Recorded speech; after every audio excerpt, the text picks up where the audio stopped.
Movie के शुरुआत में हम देखते हैं कि यूएस मिलिट्री एरिया 51 से एक रहस्यमय चीज को एक कंटेनर में भर के लेके जा रही है। कंटेनर में जो कुछ भी था ये मिलिट्री के लिए काफी ज्यादा इंपॉर्टेंट था, जिस वजह से हेवी सिक्योरिटी के साथ उस ट्रक को ले जाया जा रहा था। मगर रास्ते में होता यह है कि वो कंटेनर जिस ट्रक में थी उसका एक्सीडेंट एक कपल की गाड़ी के साथ हो जाता है, जिससे एक बहुत बड़ा धमाका होता है और वो कंटेनर खुल जाती है और हम लोग देखते हैं कि उस कंटेनर से एक सुपर ह्यूमन ज़ॉम्बी बाहर निकलता है। दोस्तों, नॉर्मल ज़ॉम्बी मूवीज में जैसे हम लोग देखते हैं कि ज़ॉम्बी स्लो और बिना दिमाग वाले होते हैं, मगर ये ज़ॉम्बी बहुत ही ज्यादा फास्ट और इंटेलिजेंट था। वो सभी सोल्जर्स का 1 बाय 1 शिकार करता है और 2 ऑफिसर्स को काट लेता है, जिसके बाद वो ऑफिसर्स भी ज़ॉम्बी में बदल जाते हैं। फिर हम तीनों ज़ॉम्बीज को देख पाते हैं जो बढ़ते हैं लास वेगास की तरफ।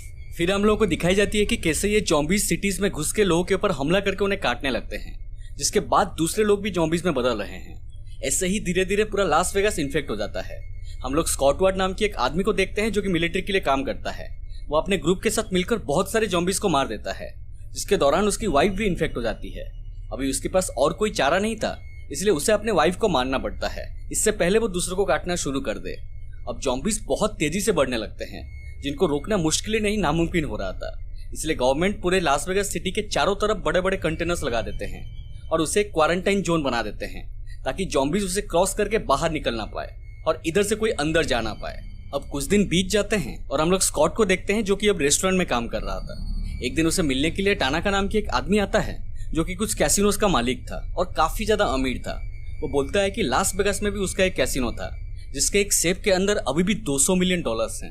वो स्कॉट को ऑफर देता है कि अगर स्कॉट कैसे भी उन पैसों को निकालने में कामयाब होता है तो वो उसे $50 मिलियन देगा, जो कि स्कॉट के लिए एक बहुत बड़ा अमाउंट था। और ये काम करने के लिए उसके पास सिर्फ 36 घंटा का टाइम है, क्योंकि गवर्नमेंट डिक्लेयर किया था कि 36 घंटे के बाद पूरे लास वेगास सिटी को न्यूक्लियर बॉम्ब से उड़ा दिया जाएगा। टानाका बताता है कि जब भी तुम रेडी हो जस्ट लेट मी नो। इसके बाद हम लोग देखते हैं कि लास वेगास सिटी के जस्ट बाहर एक रेफ्यूजी कैंप है, जिसमें गीता यानी हिमा कुरैशी अपने 2 बेटी के साथ रहती है। यहाँ हम एक और लड़की को देखते हैं जिसका नाम था केट, जो कि एक सोशल वर्कर थी और वो स्कॉट की बेटी थी। गीता लास वेगास सिटी के अंदर जाना चाहती थी ताकि उसे वहां से कुछ पैसे मिल सके और वो उन पैसों से अपने 2 बेटियों को रेफ्यूजी कैंप से बाहर निकाल के एक अच्छी जिंदगी देना चाहती थी, मगर केट उसे ये काम करने से रोकती थी।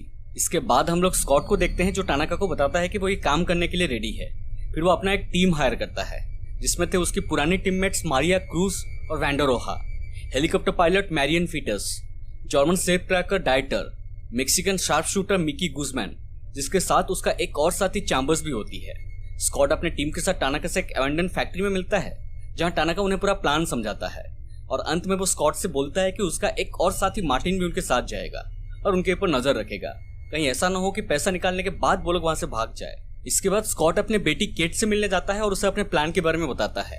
दोस्तों, केट अपने पिता से बात करना बंद कर दी थी क्योंकि स्कॉट ने अपनी बीवी को इन्फेक्ट होने के बाद मार दिया था। स्कॉट बताता है कि वो उसे अपना पूरा हिस्सा देने के लिए तैयार है, जिससे वो अपनी पूरी जिंदगी अच्छे से जी पाएगी, मगर उसके बदले उसे एक हेल्प चाहिए और केट हेल्प करने के लिए मान जाती है।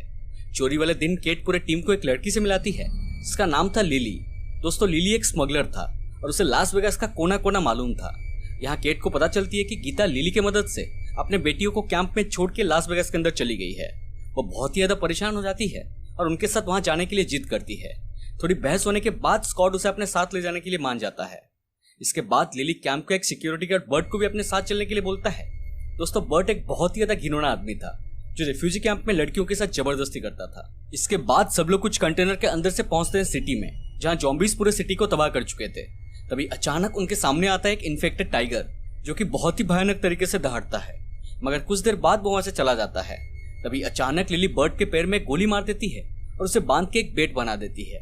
वो बोलती है कि यहाँ 2 तरह की ज़ॉम्बीज हैं, एक नॉर्मल ज़ॉम्बीज जो कि स्लो और बिना दिमाग वाले हैं, और दूसरा अल्फा ज़ॉम्बीज जो कि काफी ज्यादा फास्ट, स्मार्ट और इंटेलिजेंट है। बाहर की दुनिया को लगता है कि कंटेनर से घेरने के बाद लास वेगास ज़ॉम्बीज के लिए एक प्रिजन बन गया है, लेकिन असल में ये उनका किंगडम है। जो भी यहाँ पे आएगा वो उन्हें सिटी के अंदर घुसने तो देंगे, मगर बदले में उन्हें एक तोहफा या सैक्रिफाइस चाहिए, और बर्ट उनके लिए एक तोहफा है। दोस्तों, लिली को भी बर्ट के घिनौने काम के बारे में पता थी, इसलिए वो बर्ट को एज ए बेट मरने के लिए चुना था। तभी इतने में हम लोग 2 ज़ॉम्बीज को उनके तरफ आते हुए देख पाते हैं, जिसमें एक फीमेल थी।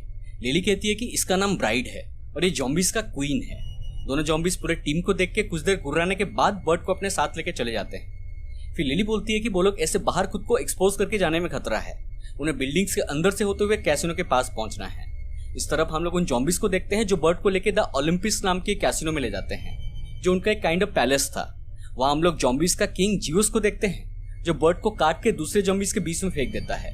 दोस्तों, जियोस वही जॉम्बी था जिसको मूवी के स्टार्टिंग में यूएस मिलिट्री के सोल्जर्स एक कंटेनर में लेके जा रहे थे। यहाँ हमें एक और बात पता चलती है कि ब्राइड यानी जियोस की वाइफ प्रेग्नेंट है। वो लोग जब एक बिल्डिंग के अंदर से आगे बढ़ रहे थे तब हम लोग देखते हैं कि वहाँ बहुत सारे जॉम्बिस हाइबरनेट कर रहे हैं, यानी कि सोए हुए हैं। लिली बताती है कि उन्हें बिना शोर किए चुपचाप आगे बढ़ना है। सारे लोग धीरे धीरे आगे बढ़ते हैं, मगर तभी चैम्बर से एक जॉम्बी जग जाता है जिसको वो मार देती है। मगर इसके बाद 1 बाय 1 सारे जॉम्बी जगने लगते हैं, जिससे होता यह है कि स्कॉट और बाकी लोगों को उनके ऊपर गोलियां चला के उन्हें मारना पड़ता है। इस लड़ाई में कुछ जॉम्बी चैम्बर्स को पकड़ लेते हैं और उसे काटने लगते हैं, जिससे मिकी ना चाहते हुए अपने दोस्त को मार देता है, जिससे उसके पीछे वाला गैस कंटेनर फट जाता है और वहाँ एक बड़ा सा धमाका होता है और वहाँ मौजूद सारे जॉम्बिस मर जाते हैं। इसके बाद वो लोग पहुंचते हैं कैसीनो के पास, जहाँ उसके अंदर कुछ और जॉम्बिस को मार के वो लोग अपने अपने काम में लग जाते हैं। जैसे स्कॉट और केट का काम था जनरेटर को ऑन करके पूरे कैसीनो को ऑन करना, मैरियन का काम था छत के ऊपर जाके एक खराब हेलीकॉप्टर को ठीक करके रेडी करना ताकि काम खत्म होने के बाद वो लोग इस हेलीकॉप्टर से निकल पाए। डाइटर का काम था सेफ को खोलना, लिली और मार्टिन का काम था बाहर जगह नजर रखना और अगर कोई खतरा आए तो उन्हें आगाह करना। तभी मार्टिन लिली से कहता है कि मैं चाहता हूँ कि तुम ब्राइड को यहाँ बुलाओ क्योंकि हमें उसे कुछ ब्लड सैंपल्स चाहिए। लिली हवा में 2 गोली चलाती है और ब्राइड को इशारा देती है उनके पास आने के लिए। इधर स्कॉट केट से माफी मांगता है और कहता है कि वो चाहता है कि यहाँ से निकलने के बाद दोनों एक साथ रहे। ये कहते हुए दोनों थोड़ा इमोशनल हो जाते हैं। इसके बाद हम लोग डाइटर, मिकी और वैंडोरा को देखते हैं जो सेफ के पास जाते हैं। डाइटर उन्हें आगे जाने से रोक देता है और कहता है कि हो सकता है आगे कुछ ट्रैप्स हो। वैंडोरा नीचे जाके एक जॉम्बी को पकड़ के लाता है और उसे मीट सूंघा के सेफ की तरफ फेंक देता है, जिससे वो जॉम्बी सेफ की तरफ जाने लगता है। और दोस्तों, सच में वहाँ 1 या 2 नहीं बल्कि 3 ट्रैप्स थे। जैसे कि पहले कुछ एरोज निकलती है, देन गोलियां चलती है और लास्टली एक बहुत ही शार्प आरी निकलती है जो जॉम्बी के आर पार हो जाती है। और ऐसे ही सारे ट्रैप्स डिसेबल हो जाते हैं, जिसके बाद डाइटर अपने काम में लग जाता है। इस तरफ नीचे हम लोग ब्राइड को एक और जॉम्बी के साथ लिली और मार्टिन की तरफ आते हुए देख पाते हैं। मार्टिन ब्राइड के ऊपर इलेक्ट्रिक जाल फेंक के उसे नीचे गिरा देता है और वो लोग दूसरे जॉम्बी को मार देते हैं। मगर अचानक मार्टिन ब्राइड का गला उसके बॉडी से अलग कर देता है और लिली से कहता है कि उसने झूठ बोला था। गवर्नमेंट को उसकी ब्लड नहीं बल्कि उसकी कटी हुई सर चाहिए, इसलिए उसने ऐसा किया। फिर वो उसकी सर को एक बैग में डाल देता है। सर कटने से पहले ब्राइड ने काफी ज्यादा शोर मचाई थी। लिली कहती है कि तुमने जो किया अब पूरे टीम को इसका परिणाम भुगतना पड़ेगा क्योंकि जियोस अब उन्हें नहीं छोड़ेगा। और इधर सच में जियोस को ब्राइड की आवाज सुनाई देती है और यहाँ हम लोग देख पाते हैं कि जियोस ने गीता के साथ साथ 2 और लड़कियों को बंदी बना के रखा है। वो ब्राइड की आवाज सुन के उसका एक इन्फेक्टेड हॉर्स को लेकर चेक करने के लिए निकल पड़ता है। यहाँ कैसीनो में इन्हें पता चलती है कि गवर्नमेंट न्यूक्लियर स्ट्राइक 36 घंटे के बाद नहीं बल्कि 90 मिनट्स के बाद करने वाली थी और उन्हें जल्द से जल्द अपना काम पूरा करना है। बहुत कोशिश करने के बाद डाइटर सेफ को खोलने में कामयाब हो जाता है, जिसके अंदर बहुत सारे पैसे थे। वो लोग बहुत ही ज्यादा खुश हो जाते हैं और पैसों को बैग्स में भरना शुरू करते हैं। मगर इसी बीच लिली मार्टिन के बैग से ब्राइड की सर निकाल के अपने पास रख लेती है।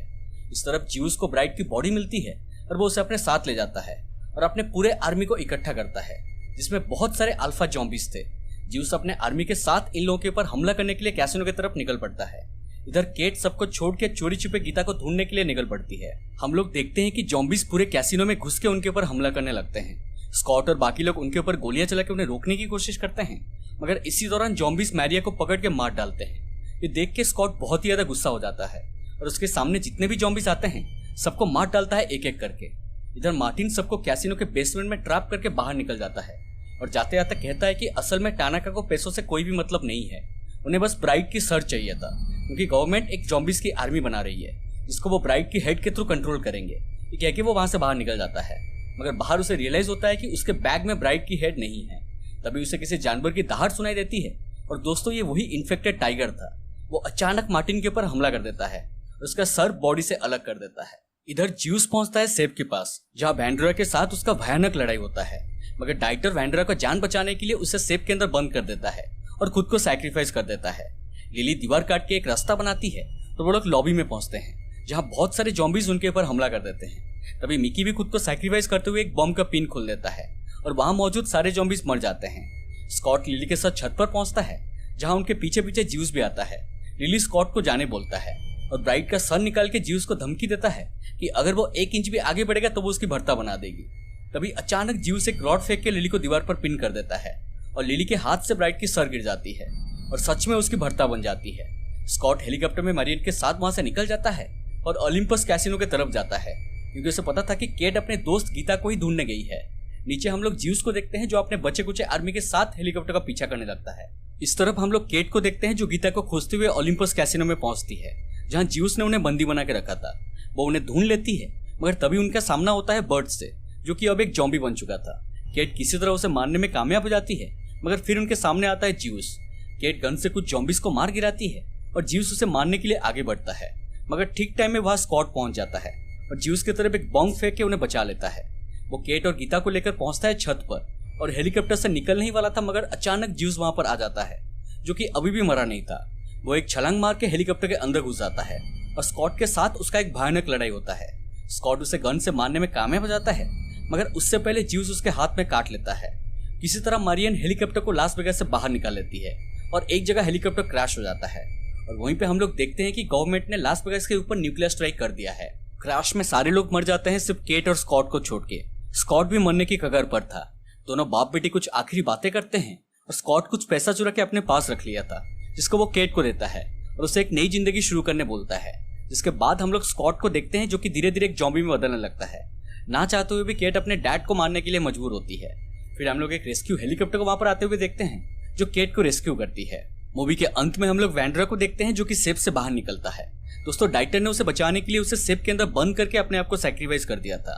न्यूक्लियर स्ट्राइक होने के बाद सब कुछ तबाह हो चुका था, मगर वैंड्रा किसी तरह बच गया था। वो कुछ पैसों से भरा बैग को अपने साथ ले जाता है और सीधा पहुंचता है एक एयरपोर्ट में, जहां वो एक प्राइवेट प्लेन हायर करता है मेक्सिको जाने के लिए।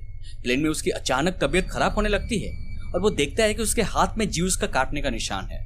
इसका मतलब अब वो भी एक अल्फा जॉम्बी में बदल जाएगा। और दोस्तों, मूवी यहीं पर खत्म हो जाती है। तो दोस्तों, ये थी आर्मी ऑफ द डेड की पूरी कहानी। मूवी अभी रिसेंटली नेटफ्लिक्स पर रिलीज हुई है। कहानी एकदम स्ट्रेट फॉरवर्ड है एंड आई होप कि आपको एक्सप्लेनेशन पसंद आई हो। वीडियो अच्छा लगा तो प्लीज लाइक करें, शेयर करें और कमेंट करके बताएं कि आपको वीडियो कैसी लगी। अगर आप अभी तक मेरे चैनल को सब्सक्राइब नहीं किए हैं तो प्लीज अभी कर दीजिए और साइड वाला बेल आइकन को भी दबा दीजिए, क्योंकि हम ऐसे ही इंटरेस्टिंग एक्सप्लेनेशंस लाते रहते हैं। मिलते हैं अगले वीडियो में, तब तक stay home and take care.